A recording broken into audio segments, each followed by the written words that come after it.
Olá, meu nome é Pedro Henrique, estou cursando licenciatura em História na UFCG, campus de Cajazeiras. Estou no segundo período, estou pagando a cadeira de Fundamentos do Pensamento Sociológico com a nossa professora Mariana. Ela propôs para a gente, como modo de avaliação, um documentário, um estilo de documentário, para a gente falar um pouco dos aspectos da pandemia, de como a quarentena e o isolamento social afetou a nossa comunidade, nosso convívio com as outras pessoas. Resolvi fazer um pequeno relato, usar algumas imagens para falar um pouco disso, para mostrar um pouco disso. Eu sou de uma cidadezinha bem do interior do Ceará. Eu moro no distrito de São José de Soronópolis, no município de Soronópolis. É muito pequeno mesmo onde eu moro. Por isso eu acredito que tem até um aspecto diferente do que em grandes cidades, como a pandemia se deu, porque quando meio que tudo começou, eu fui para Paraíba para voltar para o segundo período. Eu cursei acho que uma semana, e foi uma semana e uns diazinhos, foi quando ocorreu a paralisação devido à pandemia.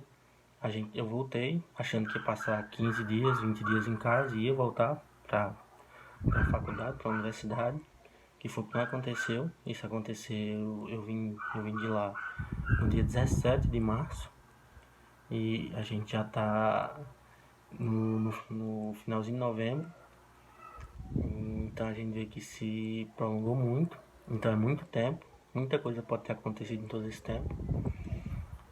E na minha opinião, na minha percepção, aqui onde eu moro se deu muito branda a questão do isolamento social e da pandemia.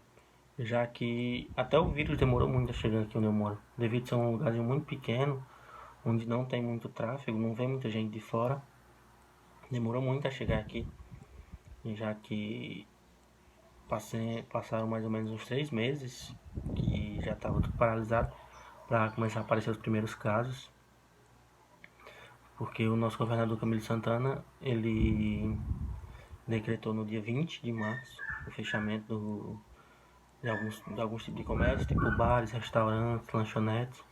Só poderia ficar o de uso essencial, como mercados, padarias, esse tipo de comércio, mas isso não quer dizer que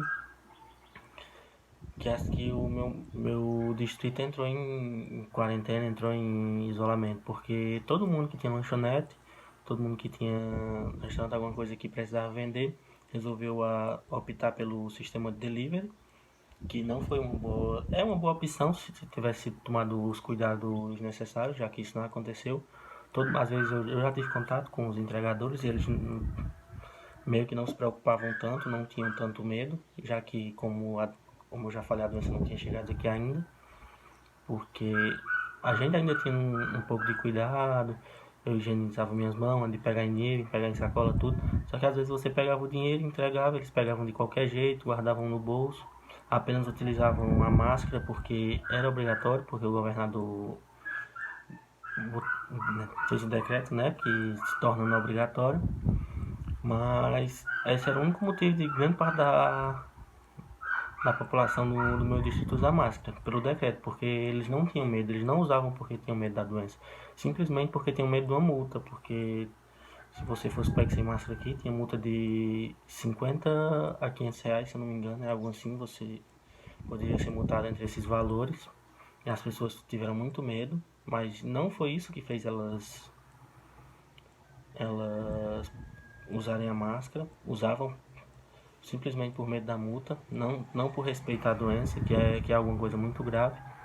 E praticamente isso aconteceu só no começo, bem no comecinho, nos 2 primeiros meses, porque depois todo mundo começou a sair, colocava o seu máscara e saía normalmente na rua durante a manhã. É uma cidade, é um distrito muito pequenininho, então o comércio é praticamente todo em uma rua.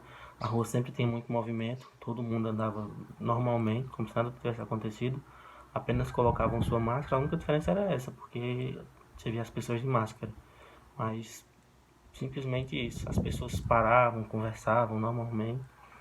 E eu acho que foi isso que fez que quando apareceu os primeiros casos, que de certo modo a gente não sabe explicar, mas ocorreu de maneira muito branda. As pessoas pegavam a doença, contraíam o vírus, só que praticamente não sentiam nada, porque a gente vê na televisão, vê na internet como a doença afeta, como ela é ofensiva.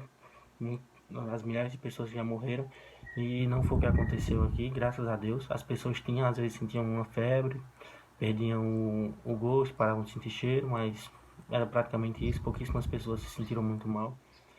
Eu coloco como exemplo minha mãe, que ela contraiu o vírus e simplesmente perdeu o cheiro, o gosto, mas não sentiu praticamente mais nada. Foi praticamente só isso. Porque acho que ela sentiu febre um dia e uma moleza no corpo e foi praticamente isso. E eu acho que isso contribuiu muito com a perca do medo das pessoas.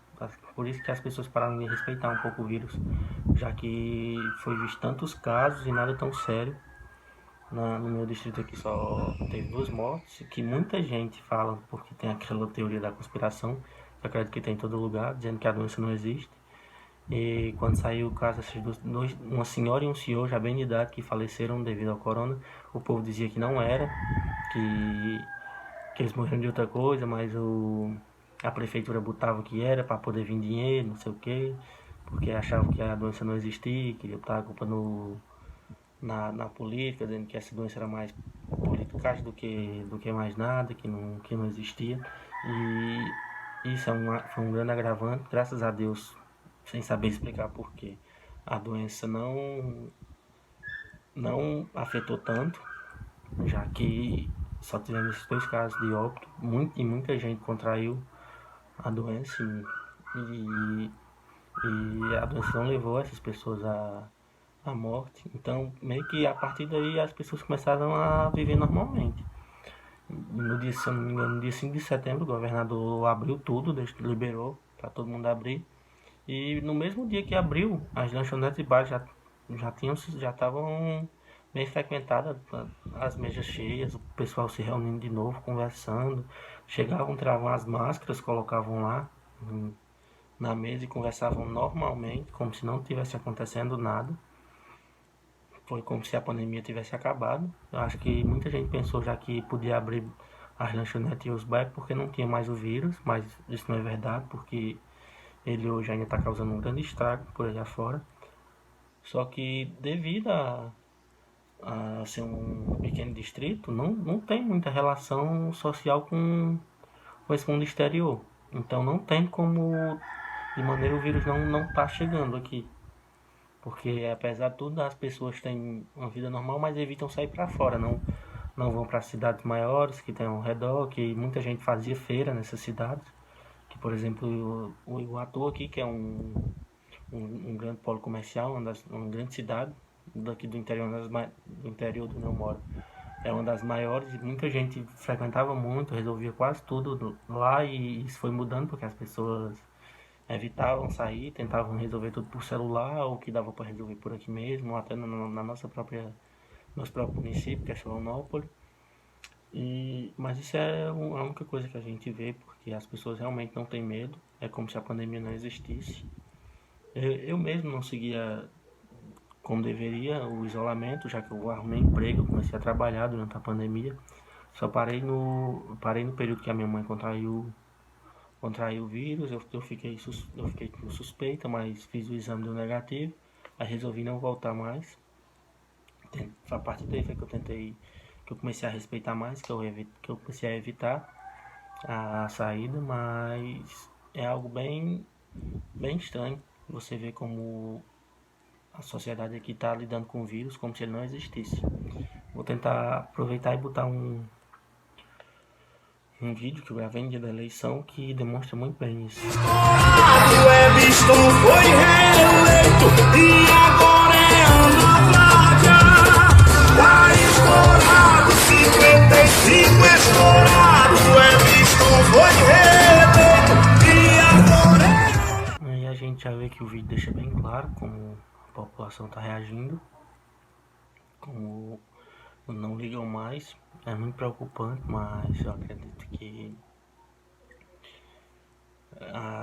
Isso não vai mudar, vão continuar com essa ignorância e achar que o vírus não existe, até que aconteça o pior. Provavelmente, vamos esperar acontecer o pior, que é provavelmente esperar uma segunda onda de contágio, que provavelmente talvez não seja tão branda e não venha de maneira tão calma como dessa última vez, e principalmente porque naquele tempo as pessoas ainda se cuidavam e agora as pessoas não se cuidam mais. E infelizmente o que tem a esperar é o pior, já que apesar de todo mundo ver, de todo mundo saber do que é melhor, do que tem que ser feito, não fazem, preferem viver a vida normalmente, já que voltar a ter festa, tudo tá normalizado e não existe mais a preocupação. Esse foi mais ou menos um pouquinho da minha visão, que tá bem explícito aqui onde eu moro, infelizmente. Eu tento, pelo menos, fazer a minha parte, mesmo sabendo que nem todo mundo faz. E a única coisa que eu posso dizer é que eu tenho que me cuidar, porque se eu vou esperar pelos outros, eu vou me dar mal, porque ninguém tá nem aí. E espero que o documentário tenha deixado tudo bem claro e como tá funcionando mais ou menos o sistema aqui de isolamento, que nunca existiu. E obrigado e até a próxima.